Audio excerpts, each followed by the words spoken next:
have seen a lot of writers, and a lot of them are here as well, who are always beginning their journeys with their own films. And you did it, right? Obviously, with Udaan and stuff. But there's a whole part about collaborating with other directors. There's a whole part of looking at writing also as a skill that you have to monetize. You are ultimately a professional who can also work on other people's ideas and other people's projects by offering yourself as a writer. And somehow that part is just kind of glossed over. It's almost like, let me first make my film, and then I'm going to prove myself, and then I'm going to get hired. And especially right now, when the distribution of the indies is such a big challenge, I just want you to maybe just throw some light on, when someone is starting out in this career, right? How do they approach this as a job also, apart from the fact that, they have their own projects to write? And where should they start? How should they reach out to filmmakers to collaborate with them and assist them and all of those things? So I think yes, writer's room. A writer's room is a good place to be. I think that system is now coming into place where we're having multiple writers, across episodes. And that's something I've been trying to structure on Black Warrant, for example, with Satyanshu and Rakesh, who are the writers over there. They're doing 4 and 3 episodes. If we had more, we would probably have done a little bit more in terms of like having a couple more writers in that room. That is happening, and I think there's a lot of guys. Like, I mean, if I think Poshampa is doing great work. I think Viral Fever TVF has always been doing great work in terms of being able to sort of like take writers and develop them into being, to write on shows and write episodes and stuff. So there are production companies out there and writers, rooms out there that are doing that. Definitely, 100%. A great way of cutting your teeth is to be in writers' rooms and do it.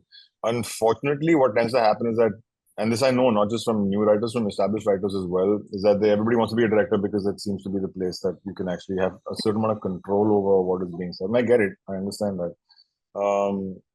And that's something one needs to end up fixing over here to be able to create the writer showrunner model, which we haven't done in India as yet. It's a model that whether it's in the US or the UK, which is there and it works. There is a showrunner, there's a bunch of writers. That showrunner reads the writers, directors. The showrunner may or may not be the director, but he or she won't be the director for the entire show.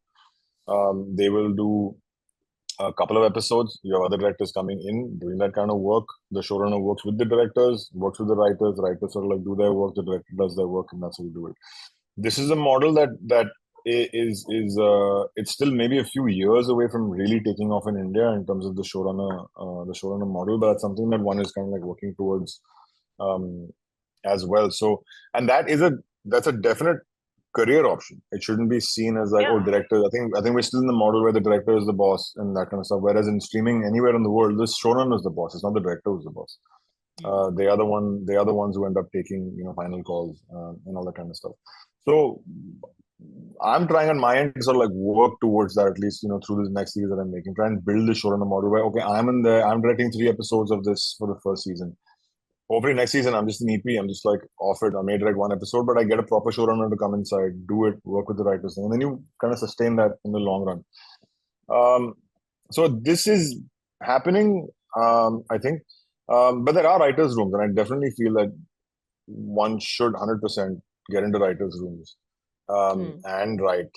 So yeah, reach out to Poshampa, reach out to TVF, reach out to these kind of people. And I know that they have internships and they have people that can work with them. And I'm sure there's more. I'm sure there's many more there that are kind of like doing that.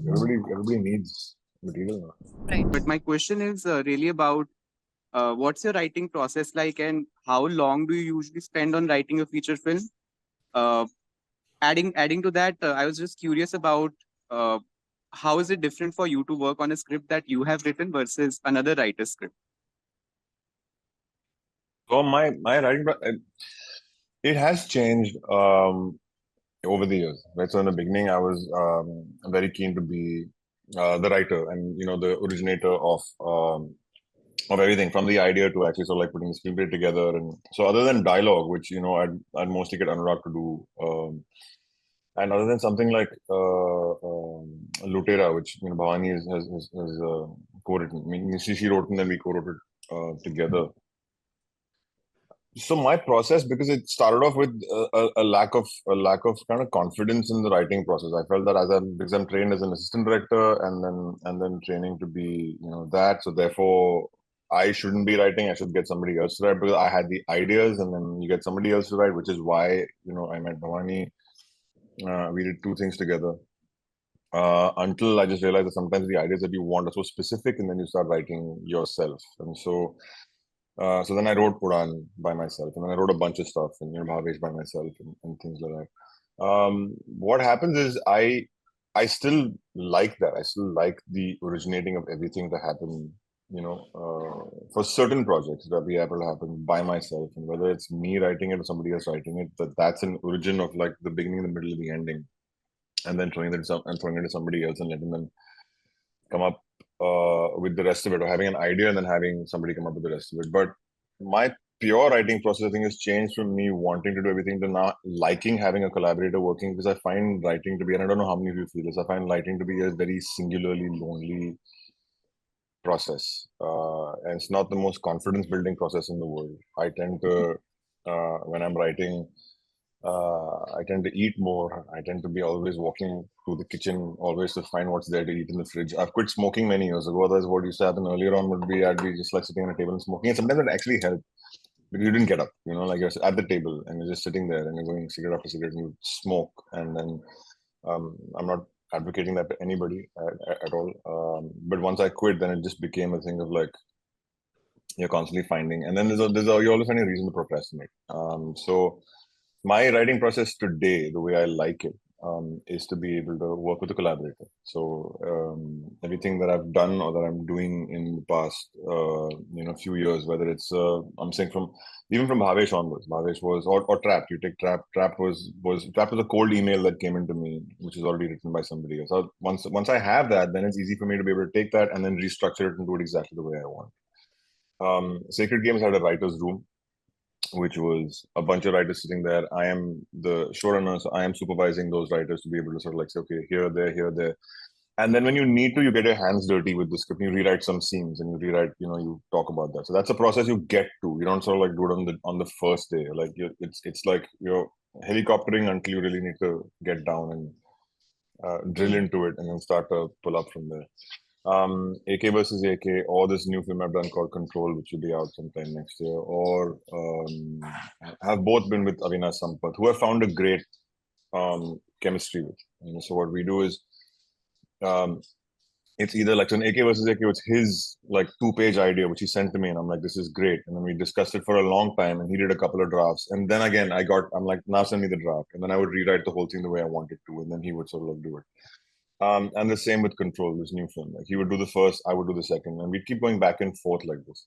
And on Jubilee, it's mostly Atul. It's actually all Atul. Like Atul Sabharwal would write the entire thing, and I would just, as a director, edit certain things that I didn't want, throw out some of the fat, restructure some of it based on what I wanted to do. So if I had to be, and here's where it happens, right? And here's where the procrastination and the running away from the lonely process of writing tends to happen. If I wasn't that guy, I would process my physical writing and the discipline into like, okay, first thing in the morning, get down there, do X number of pages per day, make sure you're there. So and then kind of like keep thinking about it. And that's your discipline writing. And then you have that whole bit where like, oh, I have a deadline, which is also works for a lot of people. Like sometimes having that deadline really works, where like I have to finish a script by the end of the month, and then you're just like burning the midnight oil day and night, day and night, day and night. That also works. Building yourself into this incredible rhythm of just being able to, that all you're thinking about, your entire output is also there, is there. It changes for everybody. So it really depends on what you're comfortable doing within the writing process. But yes, it takes time. It takes a lot of time for me. It's not like I can't start writing a screenplay the moment that I have thought of an idea. That takes time. It's going to take a year, 2 years, sometimes 3 years of like figuring it out in your head, putting it down on paper once, twice, from either in a beat sheet format or in a larger treatment format, or having it in a way where if you like to talk, for example, if you like to narrate more than you like to, then narrate to people, tell them the story, pitch it to them, and then finesse till one day you're ready to write the screenplay. But when you're ready to write the screenplay, and this is I'm saying this from personal experience, the day you're ready to write the screenplay, don't stop writing that screenplay. Don't take a break in that. Don't say I'm gonna write 25 pages and take a break from it. Unless of course you're stuck very, very badly, then you have to. But keep working on breaking through that wall at that point down. Because it's happened to me before. It's multiple times where I've started writing a screenplay and I've got stuck and I think I'll come back to it. You never go back to it. It never happens. I have these unwritten screenplays of 70 pages and 75 pages just lying around. And I showed to people today and they're like, but why didn't you finish this? This is so nice. And I'm like, I didn't know it was nice at that time.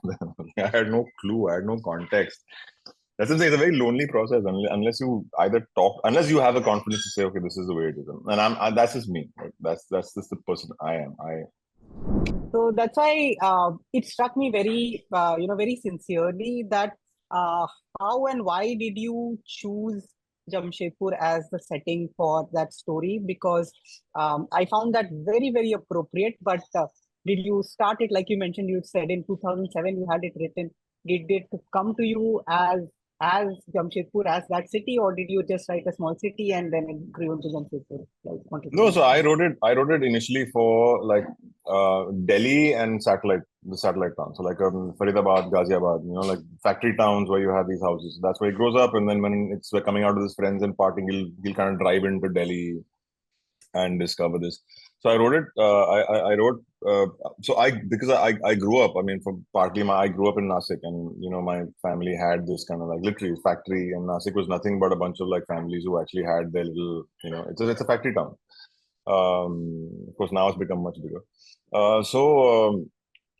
I wrote this, and Nasik was too close to home for me. I'm like, yeah, I can't really write about my own home and sort of like do it. I was like, I would not be able to shoot there. So I wrote this for Delhi. Then Imtiaz Ali read the script because we all, at that time and even now, kind of like bounce ideas with each other. And he read it, and he's like, I cannot see beyond Jamshedpur. And I was thinking of casting Imtiaz's brother, youngest brother Sajid at that time. This is 2004, 2005. It was like this is the take one. I mean, not even the final take. So it was just take one of trying to get it made.